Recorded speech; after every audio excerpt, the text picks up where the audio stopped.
இந்த தமிழக அரசியல் களம் அதிமுகவை நோக்கி திரும்புகிறதுங்கிறார். செம்மலை என்ன சொல்றாரு, இவர் கிங் மேக்கர் இல்லைங்க, இவர் தாங்க கிங்குங்கிறார். ஒரு தம்பிதுரை என்ன சொல்றாரு, நிச்சயம் அவர் தலைமையில் தாங்க ஆட்சி அமைய போகுதுன்னு. ஒரு 108 இடங்களோட ஒருத்தர் முதலமைச்சர் பதவிக்காக காத்திருக்கிற பொழுது ஒரு 47 இடங்களை வச்சுட்டு நாங்கள் வந்து அப்படிங்கிற மாதிரி அந்த சொல்கிற போக்கு இருக்குல்ல, அது வந்து ஒரு அபத்தமான விஷயமாக தான் நான் பார்க்குறேன். கடந்த 4 நாட்களாக பார்க்கக்கூடிய இந்த சினாரியோஸ் எல்லாம் எப்படின்னா, நாங்கள் நாளைக்கு கூட்டி எங்களோட செயற்குழு பொதுக்குழு கூட்டி முடிவெடுக்கிறோம், நாளன்னைக்கு கூட்டுறோம், காலையில் மதியம் அப்படின்னு இழுத்து கொண்டு போகிறாங்க. ஒரு கூட்டணி அமைவதற்கே இவ்வளோ பிரச்சனை அப்படின்னா, கூட்டணி அமைந்த பிறகு எப்போ ஆட்சியை கவுப்பாங்கன்னு தெரியாது. அப்படி நீங்கள் குறிப்பிட்ட அந்த பழமொழி ரொம்ப ஆப்டாக இருக்குன்னு நினைக்கிறேன். தாவேக்கா விடுதலை சிறுத்தைகளுடைய செயல், திருமாவளவன் அவரை சார்ந்த நிர்வாகிகள் சிந்தனை செல்வன், வன்னியரசு, பாவலன் போன்றவர்களுடைய அந்த கருத்து, இந்த 2 நாட்களாகவே அவர்களுடைய நிலைப்பாடு இந்த நான் குறிப்பிட்டது மாதிரி பேரம் பேசுகிறார்கள் அப்படிங்கிறது தான். இல்லைன்னா சிபிஐ சிபிஎம் ஆதரவு தெரிவித்த அடுத்த நிமிடமே, அடுத்த மணி நேரத்திலேயே என்ன உயர்நிலை குழு, திருமாவளவன் தானே எல்லாத்துக்கும் உயர் பொறுப்பில் இருக்கிறார். ஆனால் தொடர்ந்து ஆட்சி நடத்துகிற பொழுது இன்னும் சிக்கலை சந்திக்க வேண்டியது இருக்கிறது நிறையா. இப்போ ஒரு நம்பிக்கையில்லா தீர்மானம் என்று திமுக பிரதான எதிர்க்கட்சி ஒரு 6 மாதத்துக்கு விட்டுருவாங்க, அது ஒன்றும் பிரச்சனை இல்லை. 6 மாத காலத்திற்கு இது எப்படி போகுது அப்படிங்கிற மாதிரி விட்டுருவாங்க. அதற்கு பிறகு அந்த அரசனுடைய போக்கு எப்படி போகுதுங்கிறத பார்த்துட்டு ஒரு நம்பிக்கையில்லா தீர்மானம் கொண்டு வருகிற பொழுது அதை எப்படி இவங்க ஃபேஸ் பண்ண போகிறாங்க அப்படிங்கிறது ஒரு பெரிய சிக்கலான நிலைமை தான் இருக்குது.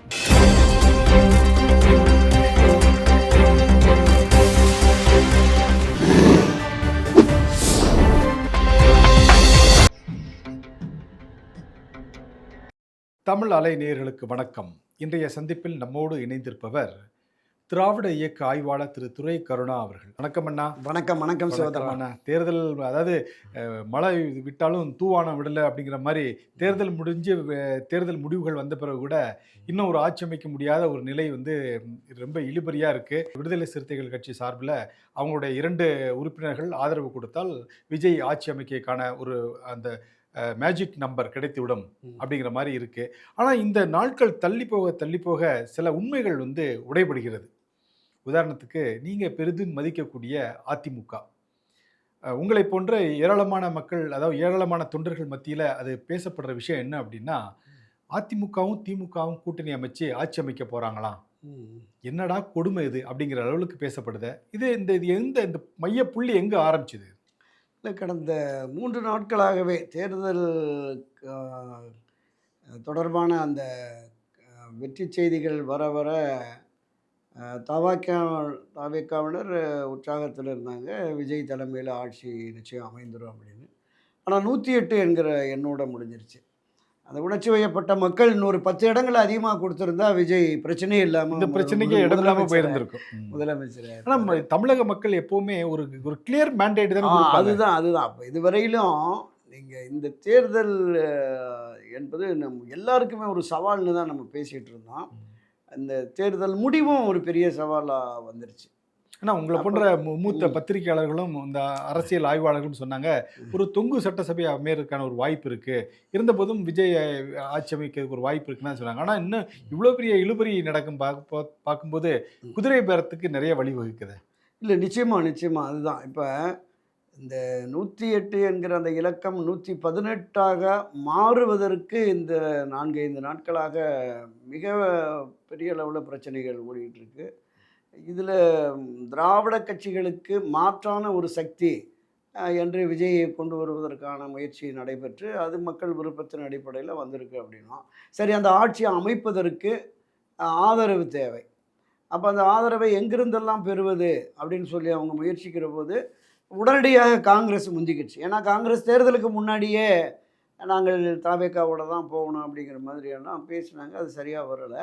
வெற்றி பெற்ற உடனடியாக வந்து அவங்க என்ன பண்ணிட்டாங்கன்னா, இந்த 5 ஆண்டுக்கு மட்டும் இல்லை, எதிர்வரும் உள்ளாட்சி தேர்தல் அதைத் தொடர்ந்து வருகிற 2029 நாடாளுமன்ற தேர்தலிலும் தவேகாவோடு பயணிப்போம்னு அங்கே தான் பிரச்சனை ஆகிப்போச்சு. அப்போ இந்த வெற்றி நீங்கள் இந்த 108 எம்எல்ஏக்களும் சேர்ந்து தங்களுடைய சட்டமன்ற கட்சித் தலைவராக விஜயை தேர்ந்தெடுத்த அந்த கடிதத்தை மட்டுமே எடுத்துக்கொண்டு போய் ஆளுநர்கிட்ட கொடுத்திருந்தா பிரச்சனையே இல்லை. ஒரு தனி மெஜாரிட்டி, ஒரு தனி கட்சியா, தனி கட்சியாக அறுதி பெரும்பான்மை இல்லை என்றாலும் தனிப்பெரும்பான்மை பெற்றிருக்கிறோம். அப்படிங்கிற போது அவர் ஒரு காலக்கெடு கொடுத்து சரின்னு சொல்லிட்டு இப்போ அந்த பதவியேற்பு விழாவுக்கான அனுமதியை வழங்கி இந்த தேதியை ஒன்று கொடுத்துட்டு அதில் 1 வாரமோ 10 நாளோ 2 வாரமோ அதிகபட்சமாக 2 வாரங்கள் கூட கொடுக்கலாம். ஹவுஸில் வந்து நீங்கள் மெஜாரிட்டியை நிறுவீங்கன்னு. அப்போ இங்கேருந்து போன கடிதத்தோட இந்த 5 காங்கிரஸ் உறுப்பினர்களுடைய ஆதரவு கடிதமும் கொண்டு போய் சேர்த்த உடனே அங்கே தான் பிரச்சனை உருவாது. இலக்கம் 118 வேணும், நீங்கள் 108 + 5 113 வந்து நிற்கிறீங்க. இன்னும் 5 இடங்களை எங்கிருந்து எப்படி பெறுவீர்கள்ங்கிறது ஒரு பெரிய சந்தேகமாக இருக்குது. அதுதான் ஒரு காரணமா சார்? ஆமாம், நிச்சயமா அதுதான் நான் முதல் காரணமாக கருதுகிறேன். அப்போ இந்த இன்னும் 5 இடங்கள் அவர்களுடைய ஆதரவு கடிதத்தோடு வந்தால் நான் பரிசீலிக்கிறேன், அனுமதி கொடுக்குறேன் அப்படின்னு சொல்லிட்டார். விஜய் என்ன பண்ணியிருக்கணும், காங்கிரஸ் கடிதம் கொடுத்த உடனே அதை சொல்லியிருக்கிறார், திரு செங்கோட்டையன் சொல்லியிருக்கிறார், ஏங்க இது வேண்டாம், நம்ம வந்து தனிப்பெரும்பான்மையாக தலைவர் விஜயை தேர்ந்தெடுத்திருக்கோம், சட்டமன்ற குழு தலைவராக கட்சி தலைவராக தேர்ந்தெடுக்கிறோங்கிறத கொண்டு போனாலே அவர் ஆட்டோமேட்டிக்காக கூப்பிட்டுருவார் அப்படின்னு. ஆதவர்ஜுனா தான் இல்லை கூடுதலாக ஒரு 5 இடம் இருக்கிறதுங்கிறது நமக்கு பலம் இருக்குன்னு தானே கருதுவாங்கன்னு சொல்லிட்டு அடிப்படை இது புரியாமல் பண்ணிட்டார். அதில் ஒரு பிரச்சனை, அனுபவம் தேவை அப்படிங்கிறது அதுதான். அப்போ அதை அப்போ நியாயப்படுத்த ஆரம்பிச்சிட்டாங்க. அதாவது மரபுப்படி, விதிப்படி, காலங்காலமான அணுகுமுறைப்படி ஒரு தனிப்பெரும்பான்மையாக ஒரு கட்சி வருகிற பொழுது அந்த கட்சியை அழைத்து அவங்களுக்கு ஒரு முன்னுரிமை கொடுத்து நீங்கள் சட்டமன்றத்தை கூட்டி பெரும்பான்மை நிறுவீங்கன்னு சொல்லுவாங்க. அதுதான் நடந்திருக்கு மத்தியிலும் மாநிலத்திலும் கர்நாடகாவில் பல மாநிலங்கள்லேயும் அதுதான் நடந்திருக்கு. ஸோ அந்த அணுகுமுறை ஏன் மாறுச்சுன்னு சொன்னால் நான் சொன்ன இந்த விஷயந்தான். ஆனால் இங்கே நிறைய பேர் வந்து குற்றச்சாட்டு சொல்கிறது, அதாவது சிபிஐ, சிபிஎம், விடுதலை சிறுத்தைகள் உள்ளிட்ட கட்சிகள், ஈவன் திமுக கூட சொல்லக்கூடிய விஷயம் வந்து பாஜக வந்து தலையிட்டு இந்த பதவியேற்பை தள்ளி போடுகிறது அப்படிங்கிற மாதிரி குற்றச்சாட்டுறாங்களே. இல்லை, இப்போ காங்கிரஸ் இல்லாத இந்தியா அப்படிங்கிற ஒரு கொள்கையை, ஒரு நோக்கத்தை பிரதானமாக கொண்டு செயல்படுகிற பாரதிய ஜனதா கட்சி தமிழ்நாட்டில் காங்கிரஸ் அழிந்துவிடும், ஒட்டுமொத்தமாக பல்வேறு மாநிலங்களில் காங்கிரஸை வீழ்த்தி பாஜக ஆட்சி அதிகாரத்திற்கு வருகிறது, எனவே காங்கிரஸ் எதிர்காலத்தை அவர்கள் சிதைக்க வேண்டும் என்கிற அந்த நோக்கம் இருப்பதால் இப்போ தமிழ்நாட்டில் நான் சொன்னது மாதிரி இந்த தேர்தல் மட்டுமில்லை, எதிர்வரும் 2029 நாடாளுமன்ற தேர்தலிலும் காங்கிரஸை தாவேகா தூக்கி பிடித்தால் நிறைய இடங்களை அவங்க பெறுவதற்கு வாய்ப்பு இருக்குது. பாஜகவுக்கு இடமே இல்லை அப்படிங்கிற மாதிரி ஒரு நிலை ஏற்பட்டிருக்கு. எப்போவுமே ஆளுநருக்கு ஒரு விஷயம் வர்ற போது நிச்சயமாக அவர் மத்திய அரசோட சொலிசிட்டர் ஜெனரல், மத்திய அரசுடைய சொலிசிட்டர் ஜெனரல் அவங்கள்ட்ட கூட டிஸ்கஸ் பண்ணதாக கூட இப்போ தகவல்கள் வருது. அப்போ ஒரு டிஸ்கஷன் இருந்திருக்கும். அப்போ ஏன் இந்த மாதிரி பண்ணியிருக்காங்க? அப்போ காங்கிரஸினுடைய அந்த தாவேகா காங்கிரஸ் இணைந்து பயணிக்கிற பொழுது ஒரு பெரிய ஆதாயம் காங்கிரஸுக்கு தமிழ்நாட்டில் கிடைச்சிருக்கும், அது துளிர் விடுவதற்கு வளர்வதற்கு தாவேகா வழிவகுக்குது அப்படிங்கிற பார்வை நிச்சயமாக வந்து காங்கிரஸின் கை ஓங்கி விடக்கூடாதுங்கிறதுல ஆமாம் தெளிவாக இருக்கு. ஸோ அந்த உணர்வோடு பண்ணலாம், சந்தேகம்தான். இது பல்வேறு விதமான, இப்போ ஆளுநர் அவரே தன்னிச்சையாக முடிவெடுத்து இந்த விஷயத்தை பண்ணினாரா அல்லது மத்திய பாஜகவினுடைய தூண்டுதலாங்கிறது நமக்கு தெரியாது. ஆனாலும் அந்த சந்தேகத்தையும் நாம் வந்து புறந்தள்ளி விட முடியாது அப்படிங்கிறது தான் என்னுடைய பார்வை. சரி சார். சார், நான் ஆரம்பத்தில் கேட்கும்போது உங்ககிட்ட கேட்டேன், அதிமுகவுக்கு திமுக ஆதரவு கொடுத்து ஆட்சி அமைக்கிறதுக்கான ஒரு பேச்சுவார்த்தைகள் நடந்துச்சு அப்படிங்கிறத நேற்று தேசிய தொலைக்காட்சிகள் எல்லாம் பார்த்தீங்கன்னா சிபிஎம்முடைய தேசிய பொதுச் செயலாளர் திரு பேபி அவர்கள் வந்து ஒரு செய்தியை வெளியிட்டிருக்கிறார். எங்களை, அதாவது கம்யூனிஸ்ட் கட்சிகளை திமுக வலியுறுத்தி கேட்டுக்கொண்டது, நீங்கள் அதிமுக ஆட்சி அமைக்கிறதுக்கு நாங்கள் சப்போர்ட் பண்ண போகிறோம், நீங்களும் சப்போர்ட் பண்ணுங்க அப்படின்னு சொன்னாங்க. இந்த முடிவு திமுக எடுக்கிறதுக்கு என்ன காரணம் சார்? ஒரு 2 விதமான பார்வை இருக்குது. விஜய் பெரும்பான்மையாக வந்து ஆட்சி அதிகாரம் அமைத்து விட்டால், வலுவாக காலூன்றி விட்டால், அவர்களை பாரதிய ஜனதா கட்சி அவரை கையில் எடுத்துரும், அவருடைய ஆதிக்கம் என்பது பாஜகவினுடைய ஆதிக்கமாக மாறிடும். ஸோ இந்த நிலைப்பாடு கூடாது. இன்னொன்று, காலங்காலமாக கடந்த 50 60 ஆண்டுகளாக திராவிட கட்சிகள் தான் இந்த பூமி 67லேருந்து ஆண்டுகிட்டு இருக்கு.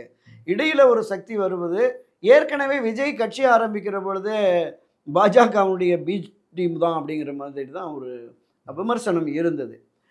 ஏதோ ஒரு வகையில் அவரை இயக்குறாங்க பாரதிய ஜனதா கட்சி அப்படிங்கிற பார்வை திராவிட முன்னேற்ற கழகம் உட்பட பலருமே அதை விமர்சனம் பண்ணிக்கிட்டு இருந்தாங்க.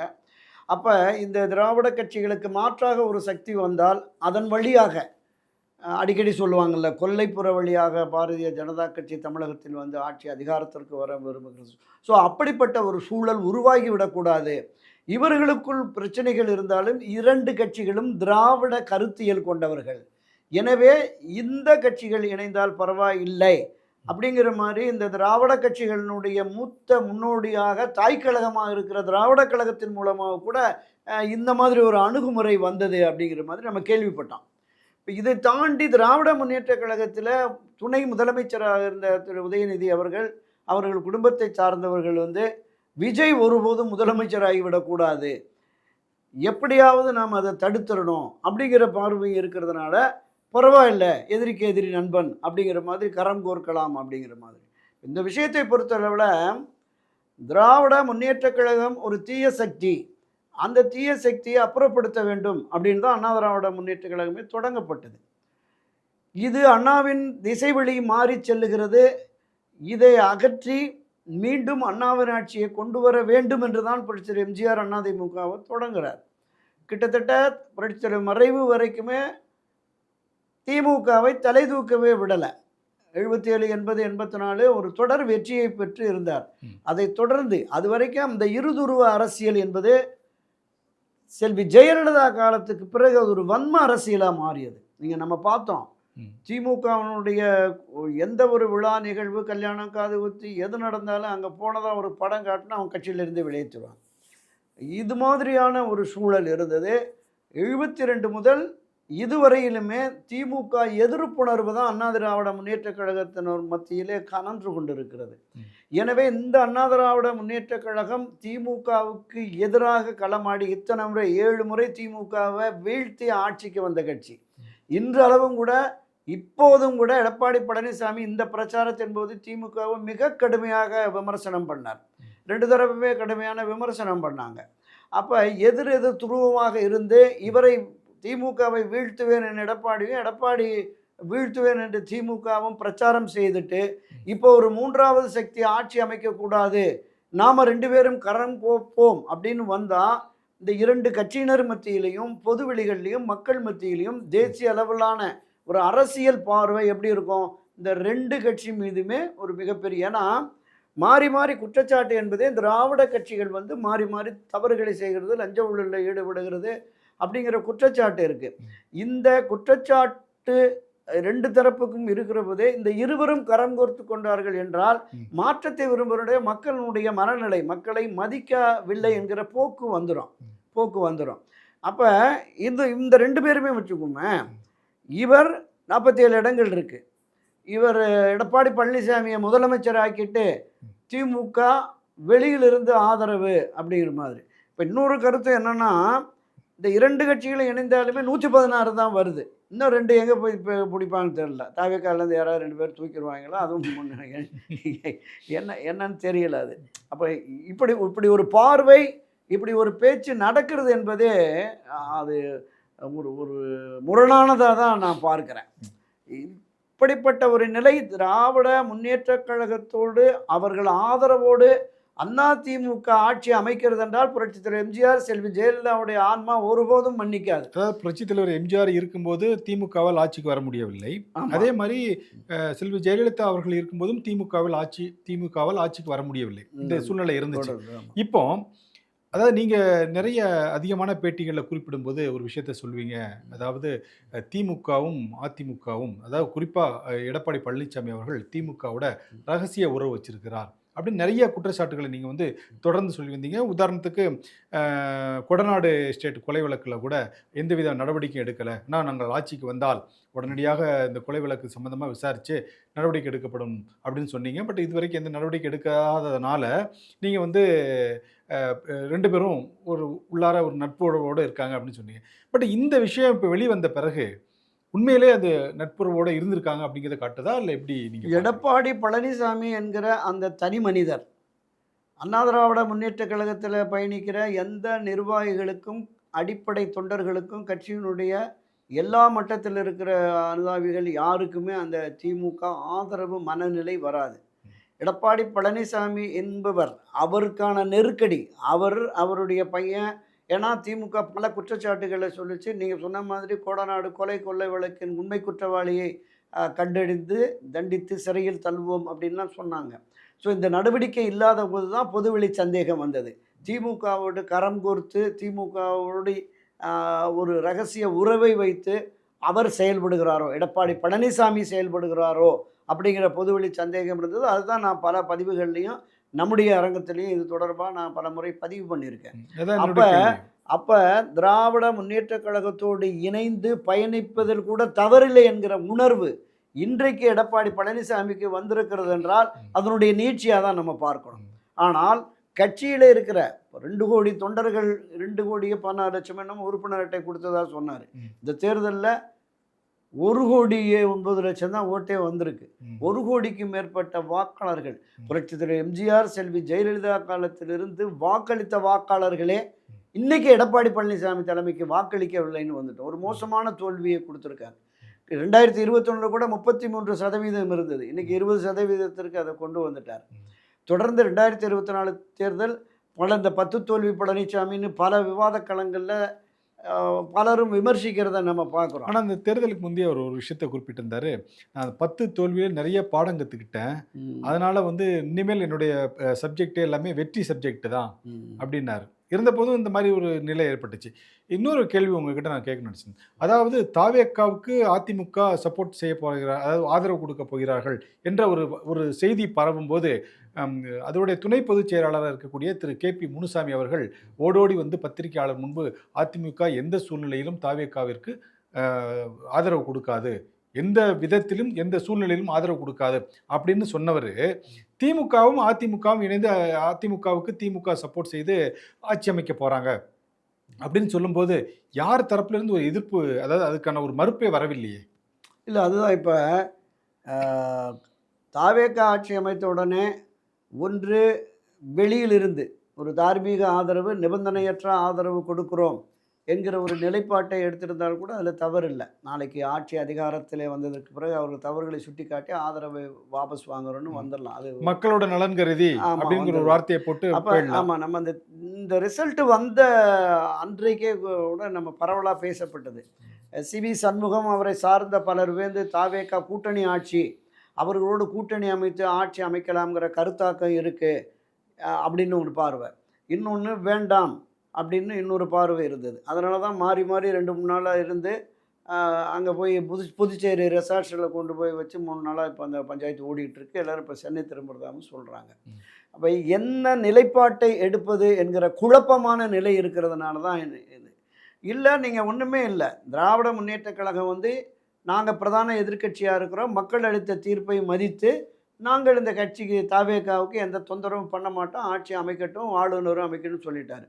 நீங்கள் இன்னொரு இடம், 3வது இடம் தான் உங்களுக்கு இல்லை, உங்களுக்கு எதிர்க்கட்சி அந்தஸ்து கூட இல்லை.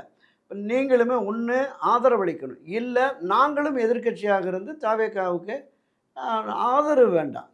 தாவேக்கா ஆட்சி கட்சியாக இருக்கட்டும், ஒரு பிரதான எதிர்க்கட்சியாக திமுக இருக்குது, நாங்களும் எதிரணியில் இருந்து தாவேக்காவுடைய ஆட்சியை பார்ப்போம் அப்படிங்கிற மாதிரியாவது சொல்லி கடந்து போயிருக்கலாம். ஆனால் ஏதோ ஒரு உள்ளீடு, ஏதோ ஒரு பேரங்கள் பேசப்பட்டு இவர்கள் இருவரும் தாவேக்காவுக்கு போதுமான அளவுக்கு அந்த எண்ணிக்கை கிடைக்காத பட்சத்தில் திமுக அதிமுக வந்தால் அவங்களுக்கும் நாங்கள் பதவி பிரமாணம் செய்து வைப்பேன் என்று ஆளுநர் சொல்கிற போதே நமக்கும் வந்தது, என்ன தேவையில்லாமல் இப்போ போய் இதை சொல்கிறாரு அப்படின்னு சொல்லிட்டு. 118 என்கிற இலக்கம்தான் முக்கியம். அது தாவேக்கா கொடுத்தாலும் சரி, திமுக அதிமுக இணைந்து வந்து கொடுத்தாலும் சரின்னாரு. அப்போ அப்போ இந்த 2-3 நாட்களாக இந்த பிரச்சனை என்பது வருகிற பொழுது அந்த இடத்துல தான் கவர்னரையும் ஆளுநரையும் ஒரு கேள்விக்குறி விட்டு பார்க்க வேண்டிய சூழ்நிலை ஏற்பட்டுச்சு. ஆமாம் ஆமாம் நீங்கள் இந்த இதை ஒரு தொற்றுக்கே தேவையில்லை. ஒரு ஒரு பெரிய 108 இடவுல ஒரு பெரிய எண்ணிக்கையில் ஒரு கட்சி சிங்கிள் வந்த பார்ட்டி பொழுது மெஜாரிட்டி இருக்கு அவங்க கிட்ட. வந்தபோது அடுத்தடுத்த நிலையில் இப்போ இவரால் முடியலை, நாங்கள் தாவேக்கா ஆட்சி அமைக்க முடியவில்லை அப்படின்னு அவங்க ஒதுங்கிட்டாங்கன்னா அடுத்து 2வது பெரிய கட்சி யார்? திராவிட முன்னேற்ற கழகம். அப்போ திமுகவை அழைத்து உங்களால் முடியுமா, ஆட்சி அமைக்க முடியுமான்னு கேட்கணும். அப்படி கேட்குற பொழுது திமுகவும் எங்களால் முடியாதுன்னு சொல்லி கடந்து போயிட்டா, அதுவும் 3வது ஒரு வாய்ப்பு கொடுக்கணும்னு கூட ஆளுநர் நினச்சா இவங்களை கவர்னருடைய டிஸ்கிரிமினேஷனில் இருக்கு. 3வது அதிக பெரும்பான்மைன்னு அதிமுக கூட அழைச்சி உங்களால் முடியுமான்னு கேட்டுக்கலாம். ஸோ அப்படி வருகிற பொழுது திராவிட முன்னேற்ற கழகமும் அண்ணா திராவிடம் நாங்கள் இணைந்து நாங்கள் இந்த ஆட்சிக்கு ஆதரவு கொடுக்குறோம் அப்படிங்கிற மாதிரி ஒரு போக்கு வந்துவிடும் அப்படிங்கிற மாதிரி தான் பேசினாங்க. 2 தரப்புலையுமே அது என்ன தப்புங்கிற மாதிரி என்னன்னா, பல இடங்களில் நம்ம பார்த்தோம் திமுகவும் அதிமுகவும் பங்காளிகள் தான். திமுக தரப்புலையும் சொன்னாங்க, அதிமுக தரப்புலையும் சொன்னாங்க. நாங்கள் இருவரும் மாறி மாறி ஆட்சிக்கு வந்துக்குவோம், எங்களுக்குள்ளே அடிச்சுக்குவோம் பிடிச்சிக்குவோம், 3வதாக இன்னொரு சக்தி வந்துடக்கூடாது, பாரதிய ஜனதா கட்சி தமிழ்நாட்டில் வந்துடக்கூடாது அப்படிங்கிற பார்வையுமே அவங்களுக்கு இருந்தது. அப்போ கொஞ்சம் கொஞ்சமாக அந்த திமுக எதிர்ப்பு உணர்வு அண்ணா திராவிட முன்னேற்ற கழகத்தின் சார்பில் நீர்த்து போகக்கூடிய ஒரு நிலைமையை எடப்பாடி பழனிசாமி கொண்டு வந்து நிறுத்திட்டாரோ அப்படிங்கிற மாதிரி நமக்கு தெரியுது. ஏன்னா அவரே சொல்கிறார், இந்த தமிழக அரசியல் களம் அண்ணா திமுகவை நோக்கி திரும்புகிறதுங்கிறார். செம்மலை என்ன சொல்கிறாரு, இவர் கிங் மேக்கர் இல்லைங்க, இவர் தாங்க கிங்குங்கிறாரு. ஒரு தம்பிதுரை என்ன சொல்கிறாரு, நிச்சயம் அவர் தலைமையில் தாங்க ஆட்சி அமைய போகுதுன்னு. ஒரு 108 இடங்களோட ஒருத்தர் முதலமைச்சர் பதவிக்காக காத்திருக்கிற பொழுது ஒரு 47 இடங்களை வச்சுட்டு நாங்கள் வந்து அப்படிங்கிற மாதிரி அந்த சொல்கிற போக்கு இருக்குல்ல, அது வந்து ஒரு அபத்தமான விஷயமாக தான் நான் பார்க்குறேன். இன்னொன்று, நீங்கள் எடப்பாடி பழனிசாமியை முதலமைச்சர் ஆக்கிட்டு திமுக வெளியிலேருந்து ஒரு நிபந்தனையற்ற ஆதரவு அப்படின்னு சொல்லிட்டு 3 மாதம் 6 மாதத்தில் திமுக எவ்வளோ காலம் அவருடைய ஆட்சியை பார்த்துட்டு இருப்பாங்க? ஏன்னா 2 பேருமே மிக கடுமையான மோசமான விமர்சனங்கள் எல்லாம் பண்ணிட்டு இருந்தாங்க. திரு கருணாநிதி அவர்கள் குறிப்பிட்ட டயலாக் தான் ஞாபகம் இருக்கு. ஆமாம், அதாவது சுற்றி நெருப்பு நடுவில் கற்பூரம்ங்கிற மாதிரி. எவ்வளவு இவருக்கும் எடப்பாடி பழனிசாமி முதலமைச்சர் ஆனாலுமே நித்தியகண்டம் பூர்ணாயுஷன் தான் இருக்கணும். அப்போ திமுக ஒரு நிலைப்பாட்டை எடுக்கிற பொழுது அதிமுக ஆட்சியை அந்த இழந்து விட்டால் திரும்ப நீங்கள் மக்கள்கிட்ட போய் திமுகவுக்கு எதிராக அதிமுகவுக்கு தாவேக்கு எதிராக அதிமுக ஆட்சி கொண்டு வாங்கன்னு எந்த முகத்தை வச்சு போய் பிரச்சாரம் பண்ணுவாங்க? ஏன்னா அவங்க ஆதரவு தானே நீ இருந்த அமைச்சராக இருந்த முதலமைச்சராக இருந்த ஆட்சி நடத்தின அப்படிங்கிற கேள்வி வராதா? அதனால் இது வந்து ஒரு மிகப்பெரிய அளவில் நீங்கள் பொது வெளிகளில் மக்கள் மத்தியில் இந்த 2 திராவிட கட்சிகளும் எதிரெதிர் துருவங்களாக இருக்குது, ஒருபோதும் அவங்க இணைந்து பயணிக்க வாய்ப்பே இல்லை அப்படிங்கிற பார்வை தான் இருக்குது, இதுவரையிலும் இருக்குது, இனியும் அப்படி தான் இருக்க போகுது. இவர் தாவேகா ஆட்சி அமைப்பதற்கு நான் இடையூறு செய்ய மாட்டேன் என்று ஸ்டாலின் சொன்னார். அதே ஸ்டேட்மெண்ட் நாங்களும் இடையூறு செய்ய மாட்டோம், நாங்களும் எதிரணியாக இருந்தே செயல்படுவோம், இந்த ஆட்சியை பார்ப்போம், மக்களுக்கு நல்லது செஞ்சால் பார்ப்போம், தலைவர் வழியில் அம்மா வழியில் நாங்கள் செயல்படுத்திய திட்டங்களை விஜயம் செய்யணும். இப்போ திரு ஸ்டாலின் சொன்னார்ல, திமுக அரசு செயல்படுத்தி அந்த திட்டங்கள் மகளிர் உரிமை தொகை, காலை உணவு திட்டம், இந்த திட்டங்கள் எதையும் நிறுத்தாமல் செய்யணும் அப்படின்னு. அதே திரு எடப்பாடி பழனிசாமியும் தலைவர் காலத்தில் அம்மா காலத்தில் என்னுடைய காலத்தில் மக்களுக்கான பல திட்டங்களை நிறைவேற்றியிருக்கேன், இந்த அரசாங்கம் அதை தொடர்ந்து நிறைவேற்றணும்னு. நிறைவேற்றாத பட்சத்தில் நீங்கள் ஆர்ப்பாட்டம் போராட்டம் போங்க, நாளைக்கு சட்டப்பேரவையில் நம்பிக்கையில்லா தீர்மானம் கொண்டு வந்து 6 மாதத்துலேயோ 1 வருஷத்துலேயோ உங்களுடைய சக்தியை அங்கே காட்டி அந்த ஆட்சியை அகற்றலாம், எல்லா வாய்ப்புகளும் இருக்குது. ஆனால் திமுக அதிமுக இணைந்து ஆட்சி என்பது ஒரு அபத்தமானது, ஏற்கத்தக்கது அல்ல என்பதுதான் என்னுடைய பார்வை. சரி சார், நீங்கள் பேசும்போது ஒரு விஷயத்தை குறிப்பிட்டீங்க, நித்திய கண்டம் பூரண ஆயுசு அப்படின்னு. இதே தானே சார் தாவேக்காவிற்கும்? நிச்சயமா நிச்சயமா.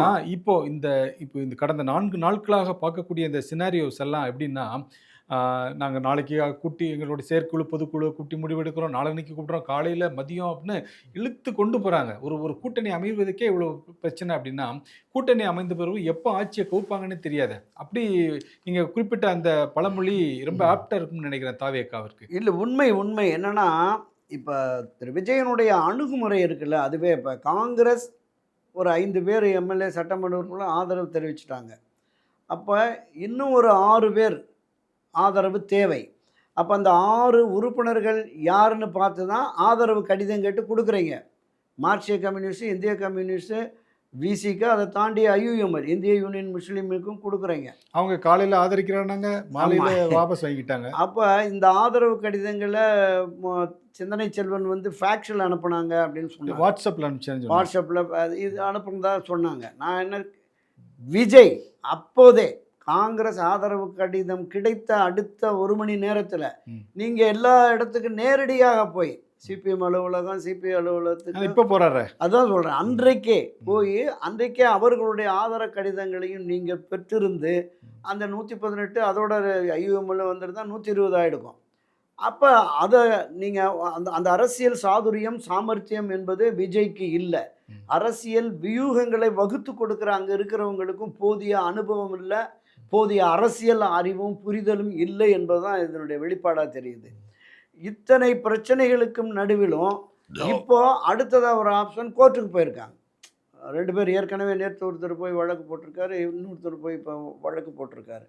இதில் இடையில் இன்னொரு பெரிய சிக்கல் என்னன்னா, டிடிவி தினகரன் அமமுக சார்பில் வெற்றி பெற்ற காமராஜ் என்பவருடைய போலி கையெழுத்தை போட்டு இவங்க வந்து மோசடி பண்ணியிருக்காங்க அப்படின்னு ஒரு குற்றச்சாட்டை சொல்லி கவர்னர்கிட்ட போய் மனு கொடுத்துட்டு வந்திருக்கிறார்.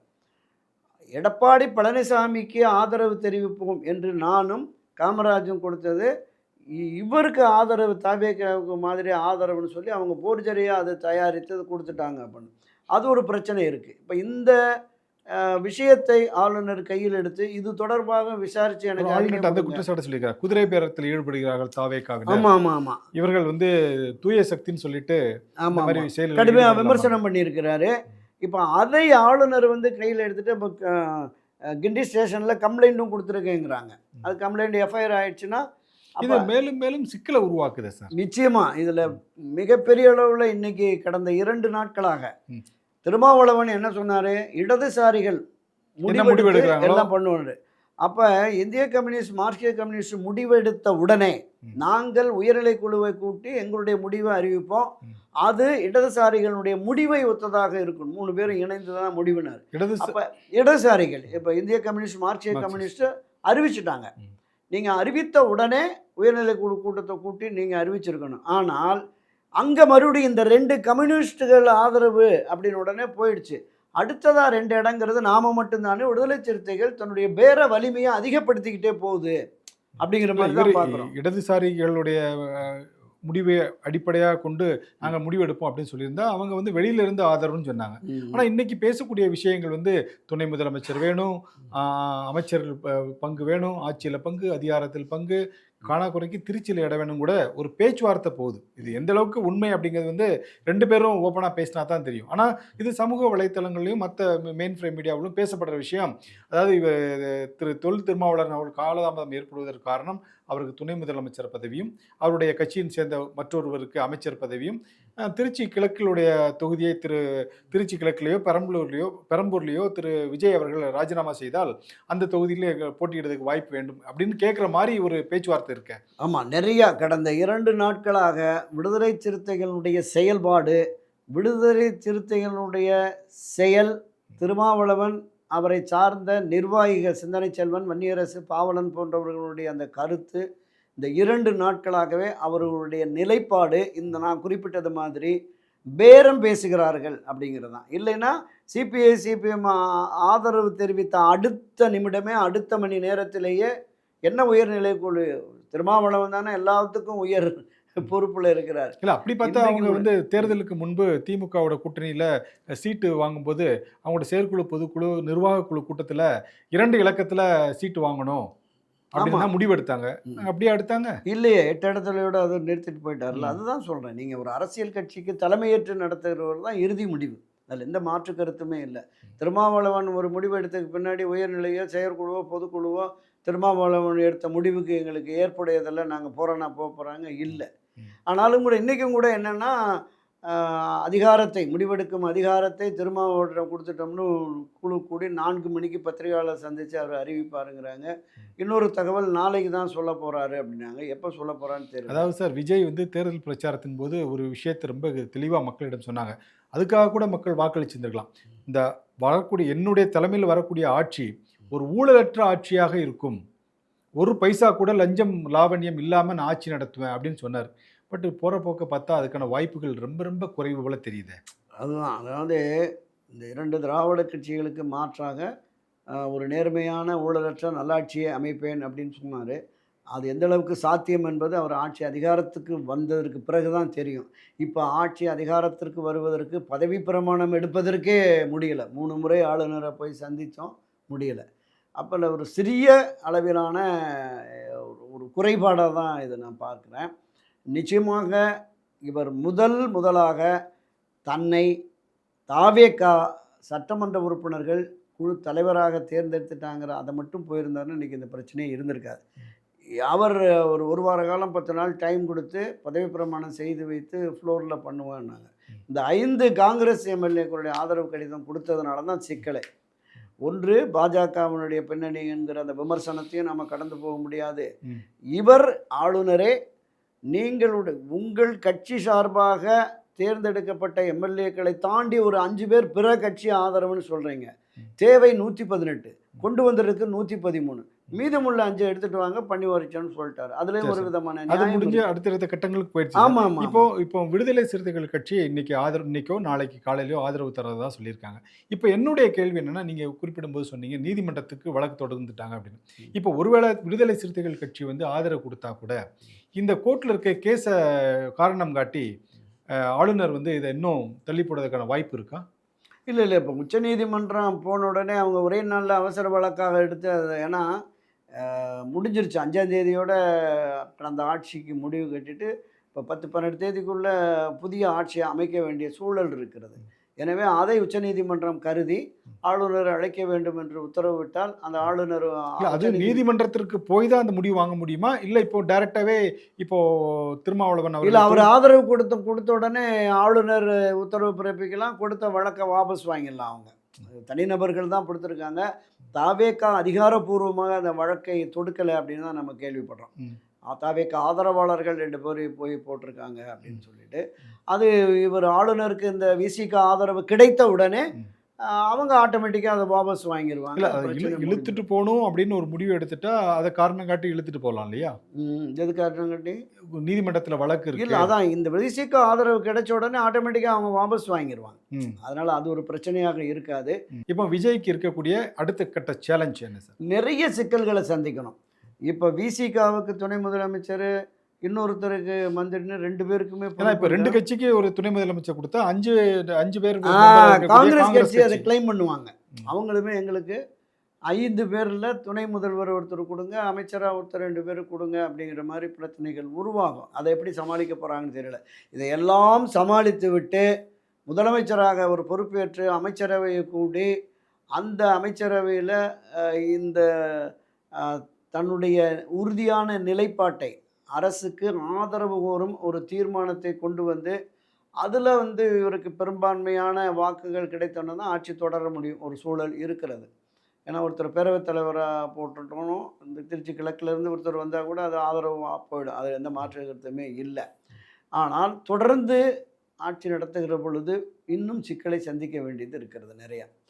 இப்போ ஒரு நம்பிக்கையில்லா தீர்மானம் என்று திமுக பிரதான எதிர்க்கட்சி ஒரு 6 மாதத்துக்கு விட்டுருவாங்க. அது ஒன்றும் பிரச்சனை இல்லை. 6 மாத காலத்திற்கு இது எப்படி போகுது அப்படிங்கிற மாதிரி விட்டுருவாங்க.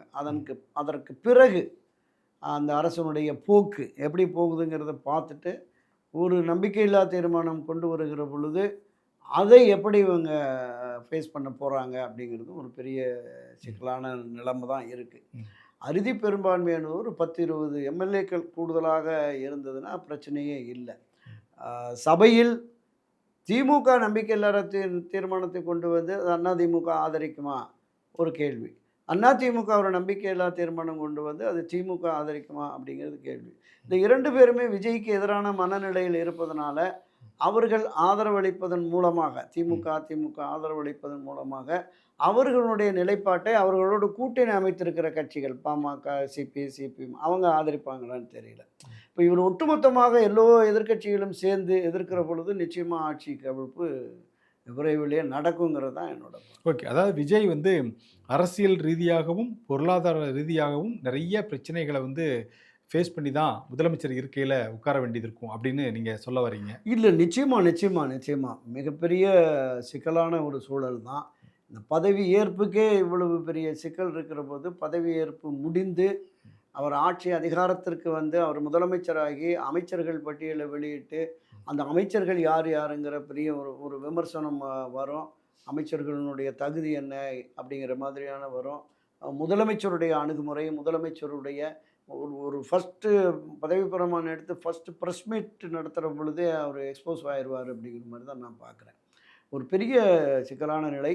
ஆனாலும் கூட இன்னொரு விதத்தில் நாம் பார்த்தோம் அப்படின்னா, நிச்சயமாக எல்லாமே ஐஏஎஸ், ஐபிஎஸ் அதிகாரிகள் தான் ஆட்சி அதிகாரத்தை நடத்துவதற்கு முழு வீச்சில் அவங்க தான் எல்லாமே பண்ணுவாங்க.